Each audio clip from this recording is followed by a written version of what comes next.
बहुत बहुत शुक्रिया आप सभी का हमारे साथ ज्वाइन करने के लिए। मैं आसिफ रशीद आपके साथ, रहमत कलीम मेरे साथ हैं। आज बड़े अहम मौजू पर बात करेंगे और जमीयत उलमाए हिंद जिसका जो इंज़मामी कार्रवाई है वो अब शुरू हो गई है आज की तारीख में, जो माजी में तकरीबन 12-13 बरसों से नहीं हो सका वो अब होने जा रही है। और यह अहम पेशरफ्त उस वक्त है जब मुल्क के अंदर ऐसा माहौल है, जब तमाम तंजीमें एक बैनर के नीचे एक प्लेटफॉर्म के ऊपर आकर इस वक्त उन तमाम अनासिर को जवाब देने की कोशिश कर रहे हैं जो मुल्क के अंदर माहौल ख़राब करने या मुनाफिक फैलाने की कोशिशों में मुसलसल मसरूफ़ नज़र आते हैं। एक वाज़ेह पैगाम देने की कोशिश है, लेकिन ये जानकर थोड़ी सी आपको ज़रूर हैरानी होगी कि जमीयत उलमाए हिंद कैसे दो हिस्सों में तकसीम हुई, क्या इसकी तारीख रही, और आज जाकर एक तवील मुद्दत के बाद कैसे दो करीबी नज़दीक आने से उम्मत मुस्लिमा को एक प्लेटफॉर्म पर लाने की कोशिश कर रहे हैं। ये जानेंगे रहमत कलीम से, क्योंकि इंज़माम जो करना था या इंज़मामी कार्रवाई है, मर्जर का जो प्रोसेस था वो बाकायदा शुरू हो चुका है, लगभग ये जो आखिरी मरहले में वो पहुंच चुका है। बहुत शुक्रिया रहमत। तफसील से बताइएगा, पहले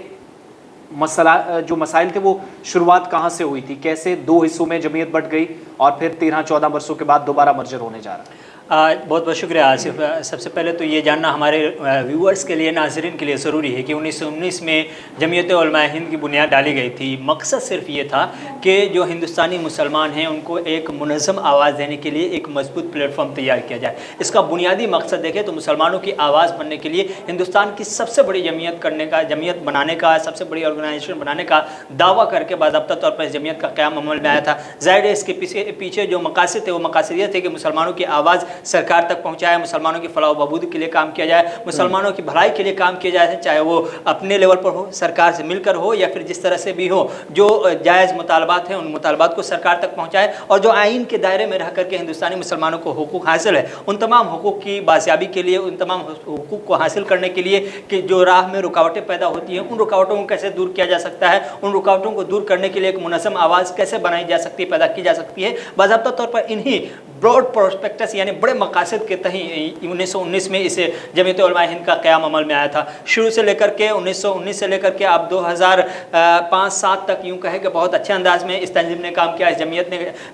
जमीयत उलमाए हिंद ने काम किया, और बहुत दूर रस इसके असरात भी देखने को मिले। आवाज़ बहुत मजबूत हुई, बहुत ही मुस्तहकम आवाज़ मानी जाने लगी, और हिंदुस्तान की मुसलमानों की सबसे बड़ी तंजीम होने का शर्फ इस जमीयत को हो गया। लेकिन जैसे वक्त गुजरा और 2008 के आसपास का मामला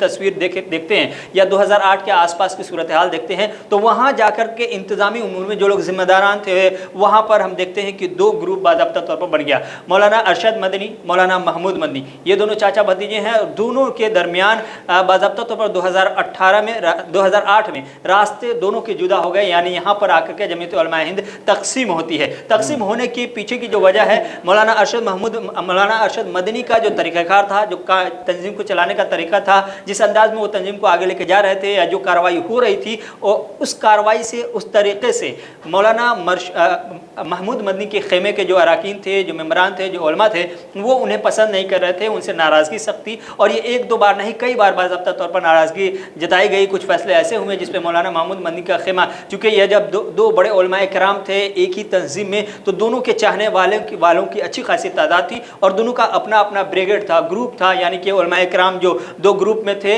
इत्तेहाद के बावजूद भी दो ग्रुप में थे, वो इसलिए कि मौलाना महमूद के करीबी अलग थे, मौलाना अरशद के करीबी अलग थे। तो मौलाना अरशद के तरीक़ाकार से कुछ जो कमेटी के मेंबरान थे जमीयत उलमाए हिंद के, जो ख़ास तौर से मौलाना महमूद मदनी के करीबी थे, उन्होंने नाराज़गी ज़ाहिर की, और नाराज़गी ज़ाहिर करने का एक ही मौका बार बार देखने को मिला, जिसकी वजह से बाज़ाब्ता तौर पर आखिर में यह तय किया गया कि अब हमारी राहें जुदा जुदा होंगी। मौलाना महमूद मदनी ने अलग से अपनी जमीयत का एक ग्रुप बाज़ाब्ता तौर पर संभाल लिया, मोर्चा संभाल लिया, और मौलाना अरशद मदनी एक दूसरी जमीयत उलमाए हिंद। तो जमीयत उलमाए हिंद को नाम एक ही दिया गया, लेकिन साथ में ये जोड़ दिया गया कि जमीयत उलमाए हिंद मौलाना अरशद मदनी की है, ये जमीयत उलमाए हिंद मौलाना महमूद मदनी की है। ये 2008 में बाज़ाब्ता तौर पर हुआ। एक जमीयत उलमाए हिंद दो हिस्सों में बढ़ जाती है, और एक की क़यादत मौलाना अरशद मदनी कर रहे होते हैं, और दूसरे की क़यादत मौलाना महमूद मदनी कर रहे होते हैं। तो 2008 से लेकर के 2022 ये 14 साल का जो फासला है, ये फासला इसी इंतशारी इंतशार की कैफियत में गुजरा बाज़ाब्ता तौर पर, या यूँ कहे कि जमीयत उलमा हिंद 2 हिस्सों में चली है यहाँ तक के 14 साल तक। लेकिन अब पिछले दिनों जब हमने देखा कि जमीयत उलमा हिंद मौलाना महमूद मदनी के बैनर तले एक इजलास, आलमी इजलास बाज़ाब्ता तौर पर बुलाया गया था, जिसमें हिंदुस्तान के कोने कोने से उलमाए किराम पहुँचे थे, मुल्क की मौजूदा सूरत हाल पर बाज़ाब्ता तौर पर तबसरा किया गया था और मुसलमानों के साथ जो मसाइल हैं, मुश्किलात हैं, उनका बाज़ाब्ता तौर पर कैसे इजाला किया जा सकता है, इन तमाम हवालों से बाज़ाब्ता तौर पर एक रोड मैप तैयार करने की कोशिश की गई थी। उसी इजलास में मौलाना अरशद मदनी को भी मदऊ किया गया था। मौलाना अरशद मदनी ने वही उस इजलास में इशारा दे दिया था, या यूँ कहिए कि इशारा कर दिया था कि हम तैयार हैं कि अब मुत्तहिद हो जाए। दोनों जो जमीयत उलमा हिंद जो 2 हिस्सों में बटी हुई है, रास्ते अलग अलग नहीं हो सकते, लेकिन क्या ये 14 सालों का जो फ़र्क है, एक दूसरे से चाचा भतीजे दूर रहे, क्या मौजूदा वक्त की ये मांग माने, या फिर कहीं ऐसा महसूस हुआ उलमा इकराम को कि शायद जिस तरीके से उम्मत मुस्लिमा बट गई है, चाहे वो फ़िरके के नाम पर हों, ग्रुप्स के नाम पर हों, एक दूसरे को ही हद पे तनकीद, जहाँ पर मसाइल से आपको चैलेंजेस से निमटना था वहाँ पर आप एक दूसरे से निमटने की कोशिश कर रहे हैं। तो ये जो थोड़ा सा खुद को अलग या जुदा जुदा महसूस करने का मतलब ये समझे कि आप सारे एक बैनर, ये कहीं ऐसा एहसास हुआ जाकर इन सभी जो सीनियर अराकीन हैं जमीयत के? जी देखिए, उलमाए किराम को देर से ही सही 14 साल लग गए, लेकिन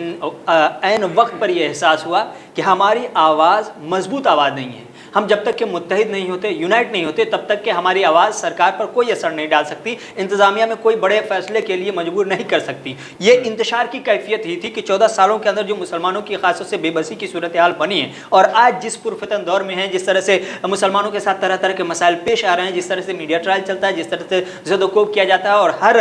दूसरे और तीसरे मसले का कहीं ना कहीं इंसलाक कहें, जुड़ाव कहें, या यूँ कहे कि वो रिलेट मुस्लिम कम्युनिटी से ही करता है। तो ये जो सूरत हाल है, हर तीसरे मसले में मुस्लिम कम्युनिटी को घसीटने की कोशिश की जाती है। तो इस सूरत हाल से बचने के लिए मुसलमानों के पास अभी तक के इस पिछले 2 दहाई में कहें तो मजबूत आवाज़ कोई जमीयत, जमात या कोई तंजीम के जानिब से नहीं है, और सरकार भी खातिर में नहीं लेती। ये देर से ही सही, लेकिन उलमाए किराम को ये एहसास हुआ, और दोनों जमीयत के जिम्मेदारान को एहसास हुआ कि हमें मिल जाना चाहिए ताकि हमारी आवाज़ मजबूत हो। ये एहसास होना भी बहुत बड़ी बात है, क्योंकि उलमाए किराम अगर 14 साल तक के इंतशार की कैफियत में, तो आप समझ सकते हैं कि इन 14 सालों में मुस्लिम उम्मत पर किस तरह की परेशानियां, किस तरह के मसाइल मुसलमानों के लिए नासिल हुए हैं, किस तरह के मसाइल का सामना मुसलमानों ने किया है। लेकिन यह एहसास हुआ, अच्छी बात है, हम इसका वेलकम करते हैं। उसके बाद की जो कोशिश हुई है वो काबिल तारीफ है, और ये कोशिश बड़ी तेजी से के साथ इस कोशिश का एक हिस्सा रहमत ये भी माने कि आने वाले दिनों के दौरान हम ये भी देखेंगे कि जिस तरीके से 2-4 सालों में, हाल के दिनों में हमने देखे कुछ ऐसे मामलात रहे, अदालत उज़्मा तक भी पहुंचे,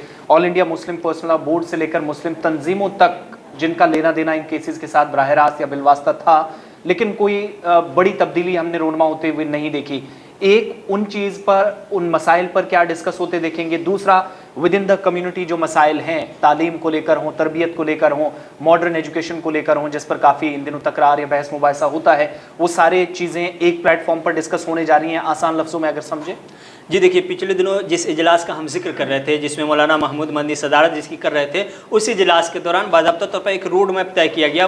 खाका तैयार करके पेश किया गया कि मुस्लिम कौम के सामने हिंदुस्तान के अंदर क्या क्या मसाइल है, हम कैसे इस मसाइल से निकल सकते हैं, और क्या तरीक़ा इख्तियार किया जा सकता है। एक एंगल ये है कि एक खाका तैयार है, खाका बहुत ही ज़बरदस्त है, अगर उसका स्टडी करेंगे, मुताला करेंगे, तो आपको अंदाज़ा होगा कि ज़रूरत के हिसाब से उस खाके को जमीयत उलमा हिंद मौलाना महमूद मदनी के ग्रुप ने तैयार किया है। और इशारे में मौलाना अरशद महमूद मदनी ने भी इसकी हिमायत की है, अरशद मदनी ने भी इसकी हिमायत की है, और यही वजह है कि यह बात बन पाई कि जो खाका तैयार किया गया है वो मुस्लिम उम्मत के भलाई के लिए है, मुस्लिम कौम की जो अभी अंदरूनी मसाइल है उसके इजाले के लिए ये खाका काम आ सकता है, और उस पर काम किया जाए। इस खाके पर जिस तरीके से काम हुआ है, ये भी उम्मीद की जा रही है कि अगर आपको नताइज अच्छे चाहिए तो ढांचा भी बहुत मजबूत होना चाहिए। तो क्या ये जो ढांचा है सिर्फ उलमाए दीन तक महदूद रखा जाएगा, या इसमें हम बहुत दानिशमंद शौरा को देखेंगे, उन तमाम लोगों को जो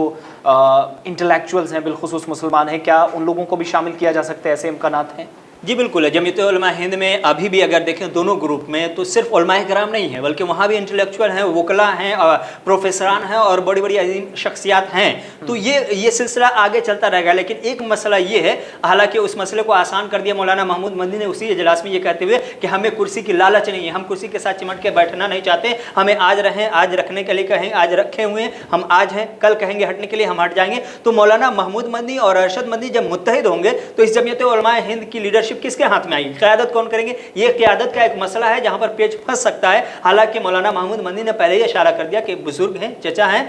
उनके लिए रास्ता हमवार ज़रूर हुआ है। लेकिन देखना ये होगा कि जब ये इंतज़ामी उमूर पूरी तरह से एक नए अंदाज में पेश की जाएगी और फिर जो जिम्मेदारी तकसीम की जाएगी, तो वो जिम्मेदारी, बड़ी जिम्मेदारी किनको मिलती है, छोटी जिम्मेदारी किनको मिलती है, ये एक बड़ा मसला है जिस पर बड़े पैमाने पर 2 दिनों के अंदर, गुज़श्ता 2 दिनों के दरमियान जो मुज़ाकरात दोनों जमीयत उलमा हिंद के ग्रुप के दरमियान हुई है, उस मुज़ाकरात के दरमियान हमने देखा कि इस पर ख़ास तौर से तवज्जो दी गई कि जो हमारा ढांचा होगा, जो फॉर्मेशन होगा, जो ऊपर प्रेसिडेंट से लेकर के वाइस प्रेसिडेंट और सेक्रेटरी तक के लेकर के और नीचे कमेटी मेंबरान तक के, ये किस तरह से किस ग्रुप के लोगों को कितनी दी जाएगी और क्या जाविया होगा, क्या पैमाना होगा, उसको सेलेक्ट करने का इन तमाम हवालों से बाज़ाब्ता तौर पर बात की गई है। इसलिए मुमकिन है कि सिवाय जो ऊपर की पोस्ट हैं जिसे हम प्रेसिडेंट कहते हैं, जनरल सेक्रेटरी कहते हैं, इन पोस्टों को छोड़ करके नीचे का मसला बहुत आसान है। आगे देखना होगा कि क्या मौलाना महमूद मदनी खुद को कुर्बान करते हैं अपने चचा के लिए, मौलाना अरशद उम्मीद तो यही की जानी चाहिए। बहरहाल जिस तरह के अभी तक के नताइज हैं, जो पेशरफ्त हुई है 14 बरसों के बाद अगर करीब आए हैं, तो शायद इन छोटी छोटी बातों पर अब शायद और तकसीम होते हम ना देखें,